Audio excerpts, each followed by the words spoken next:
Get ready for a front row seat to the world of cinema. This is FK Bytes YouTube channel, your destination for thoughtful movie analysis and passionate reviews. Join us as we explore the magic that unfolds in every frame.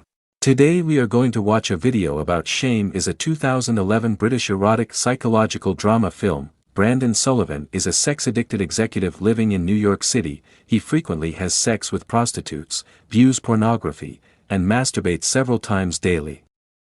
One day, Brandon makes eye contact with a woman wearing an engagement ring on the subway during his morning commute.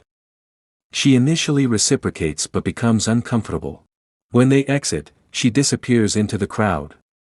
Brandon and his married boss, David, hit on women at a club. Later, Brandon has sex in a back alley with a woman David was pursuing at the club. Brandon has been ignoring calls from his sister, Sissy, who is a lounge singer.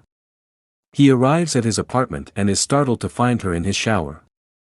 Sissy has a few gigs in the city and asks to stay. He later hears her pleading on the telephone with her lover not to reject her. Brandon and David watch Sissy perform New York, New York in a bar, which makes Brandon emotional.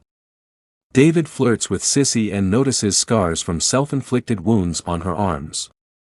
Sissy has sex with David in her brother's bedroom. Later that night, she attempts to get in bed with Brandon. He orders her out of the room. After the computer system at Brandon's company is infected with a computer virus, they find that his hard drive is full of pornography. David assumes Brandon's intern is responsible. Brandon goes on a date with co-worker Marianne, who is recently separated and believes in commitment, while Brandon dislikes the idea of marriage and admits that the longest relationship he has been in lasted just 4 months.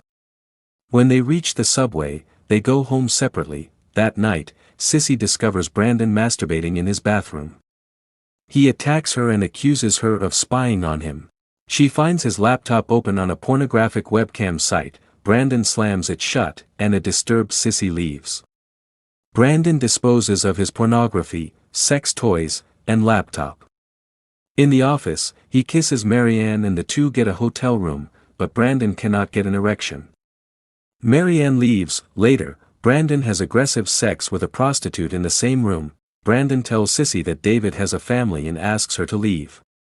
She says that, as family, they should help each other. But Brandon calls her irresponsible and a burden. He goes to a bar and propositions a woman, describing explicitly what he would do to her. She is close to succumbing when her boyfriend intervenes. Brandon laughs in his face. After he leaves, the boyfriend follows and brutally beats him.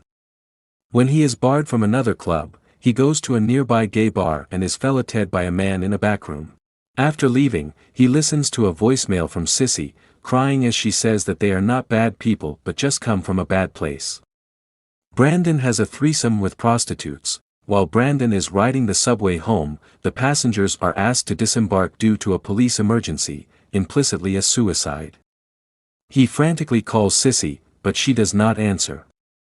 Arriving home, he finds Sissy on the bathroom floor covered in blood, having slashed her wrists. He attempts to stop the bleeding while phoning for help. She survives and he comforts her in hospital. After leaving, he walks until he collapses, sobbing. In the rain, on the subway, Brandon makes eye contact with the woman with the engagement ring again.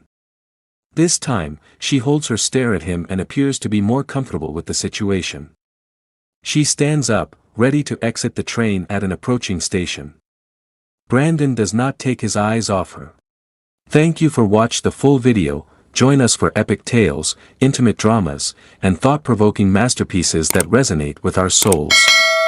Don't forget to hit the notification bell, so you never miss an opportunity to dive into the captivating world of cinema.